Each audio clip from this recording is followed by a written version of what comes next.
المكتب التعاوني للدعوة والإرشاد وتوعية الجاليات بالدمام، مسيرة عمل وأمل। ومن العفاف التعفف عن سؤال الناس, আরো সংযত অবলম্বন করতে হবে মানুষের কাছে চাওয়া থেকে।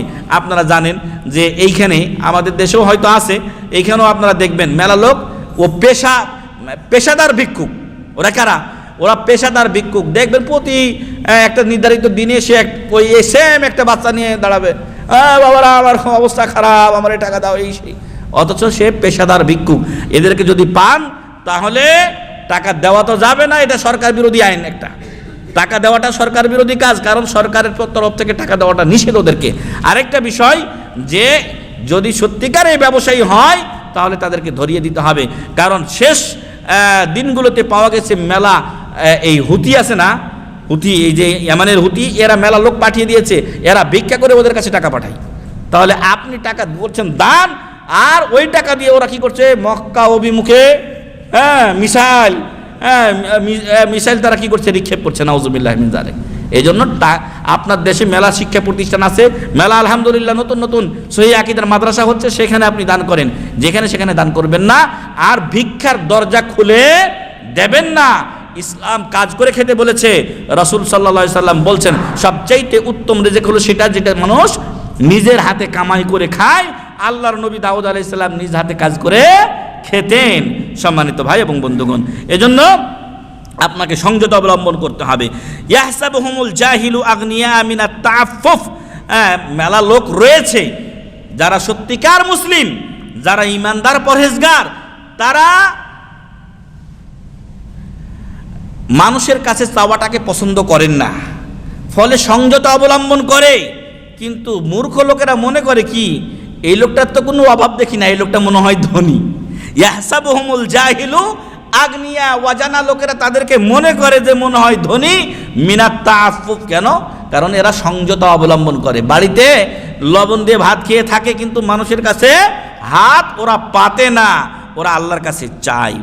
তারিফুহুম বিসিমাহুম, ওদের চেহারা দেখলে আপনি বুঝতে পারবেন চেহারাতে ওরকম ঝিলিক মারে না, খানা দানা খাইয়ে যে সুন্দর চেহারা, এইরকম চেহারা তাদের নয়।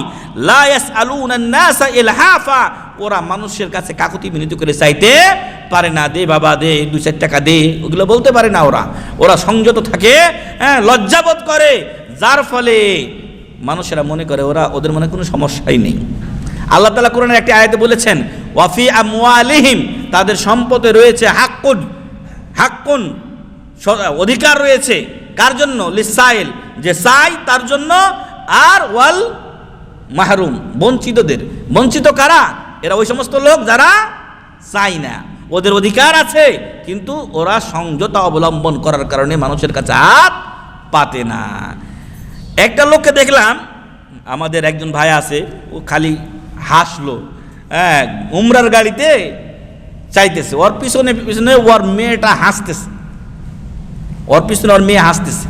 তো ভাই আমাকে বলছে যে শাইখ, আমি বিশ্বাস করি না, তারপরও আমি 1-2 রিয়াল দিছিলাম মনে হয় নাকি।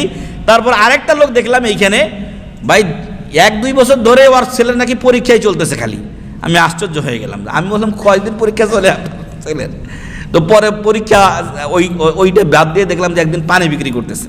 তো খেটে খেতে হবে, আর সংযত অবলম্বন করতে হবে, কাজ করতে হবে। আল্লাহ যেন আমাদেরকে এই সংযত অবলম্বনের তৌফিক দান করেন, আল্লাহুম্মা আমিন।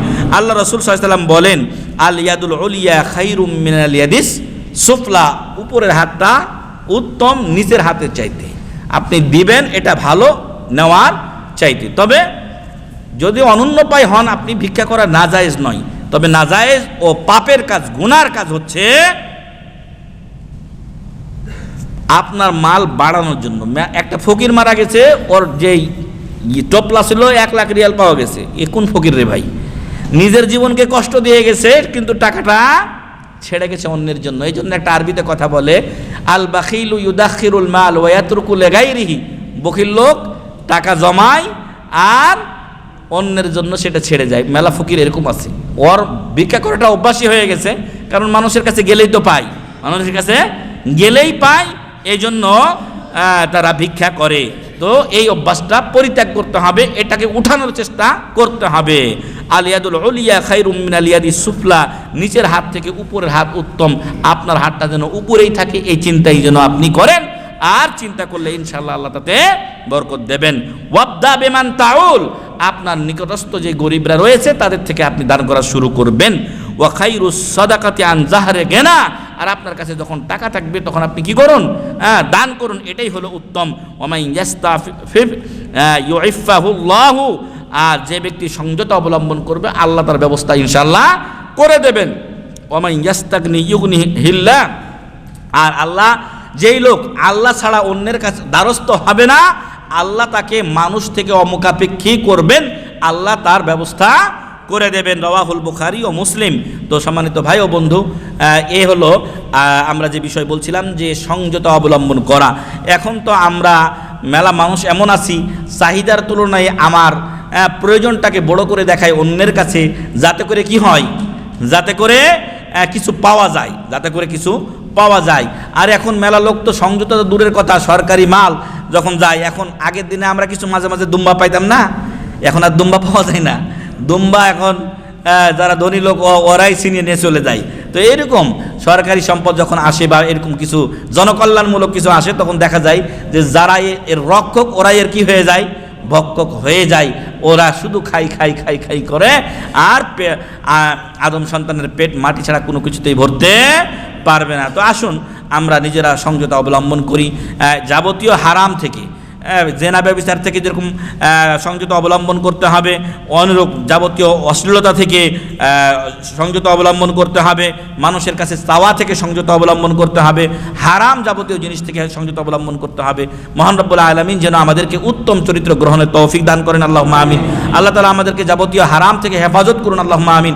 আল্লাহ তাআলা আমাদেরকে সুন্দর চরিত্রবান হয়ে ইসলামের খেদমত করার তৌফিক দান করেন, আল্লাহুম্মা আমিন। আপনাকে দেখে যেন একজন অমুসলিম সহজেই চিনতে পারে না এ সত্যিকার মুসলিম। এখন বাইরে মেলা লোকরা যায়, তখন আপনি তার দেখলেন দাড়িটা চাষা, একেবারে সাফান সাফা নাই কিছু, তারপরে টাকনার নিচে প্যান্ট, ওর চেহারা একজন অমুসলিমের চেহারার মতো কিনা? তা আপনাকে আমি কি করে চেনবো যে আপনি মুসলিম? আপনাকে আমি আসসালামু আলাইকুম বলবো কি করে? যদিও আল্লাহ রাসূল সাল্লাল্লাহু আলাইহি ওয়াসাল্লাম বলেছেন যাকে চেনো যাকে চেনো না উভয়কে সালাম দাও, তো অমুসলিমকে তো সালাম দেওয়া যাবে না। হ্যাঁ, যাকে চেনেন, মুসলিমদের মধ্যে চেনেন না চেনেন, আপনাকে সালাম দিতে হবে। বিশেষ করে আমাদের বাংলাদেশে অনেকটাই চলে, কিন্তু এইখানে তো প্রচুর অমুসলিম, এখানে প্রচুর অমুসলিম। তো সম্মানিত ভাই, আপনার চেহারাটার একটা সুরাত আমাদের কাছে রাখেন, অন্তত যেন আমরা আপনাকে সালাম দিতে পারি। সত্যিকারের একজন মুসলিম হওয়ার চেষ্টা করেন। আপনার বেশভূষা, আপনার চলা দেখেই একজন লোক বলবে যে না এ মুসলিম। আপনাকে দেখে যেন মনে না হয় যে আপনি মুসলিম নন, অথবা আল্লাহ না করুক বাইরে একবার শুনেছি যে অ্যাক্সিডেন্টে লোক মারা গেছে, দাড়িও নাই, আর কোনো ওইরকম বাহ্যিক পরিচয় নাই, তখন কি করছে? তখন নুনু দেখছে, তখন নুনু দেখে তখন বলছে যে না এটা মুসলিম। তো সম্মানিত ভাই, এই পরিস্থিতি যেন আপনাকে পড়তে না হয়। এই দাড়ি রাখা ওয়াজিব, টাকনার নিচে কাপড় পরা হারাম, আর এছাড়াও পোশাক আশাকের তো বিষয়টা আছে, এটা ওপেন জিনিস, মানে একটা উন্মুক্ত, এটার এখানে প্রশস্ততা রয়েছে। তবে যেটা বললাম যে ঢিলে ঢালা যেন হয়, টাকনার নিচে যেন না হয়, আপনার দাড়িটা যেন ঠিক থাকে।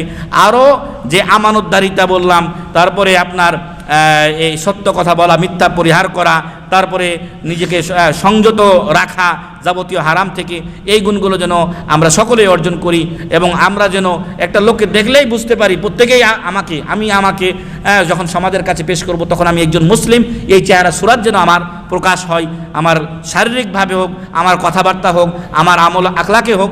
আল্লাহ যেন আমাদেরকে সেরকম সত্যিকার মুসলিম হওয়ার তৌফিক দান করেন, আল্লাহুম্মা আমিন। যখন আপনাকে দেখবেন একজন অমুসলিম যে না এ লোকটা মিয়া সিধা চলে, ওই রকম লোকের অনুসরণ করা যেতে পারে। মানুষ মাত্র ভুল আছে, স্বাভাবিক দু একটা কিছু ভুল থাকতে পারে, সেটা ভিন্ন কথা, সেটা যদি আমরা জানতে পারি সংশোধন করব।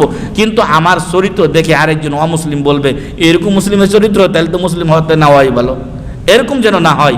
আল্লাহ আমাদেরকে এরকম খারাপ চরিত্র থেকে হেফাজত করুন, আল্লাহুম্মা আমিন। আল্লাহ আমাদের যাবতীয় সমস্যা দূর করুন, আল্লাহুম্মা আমিন।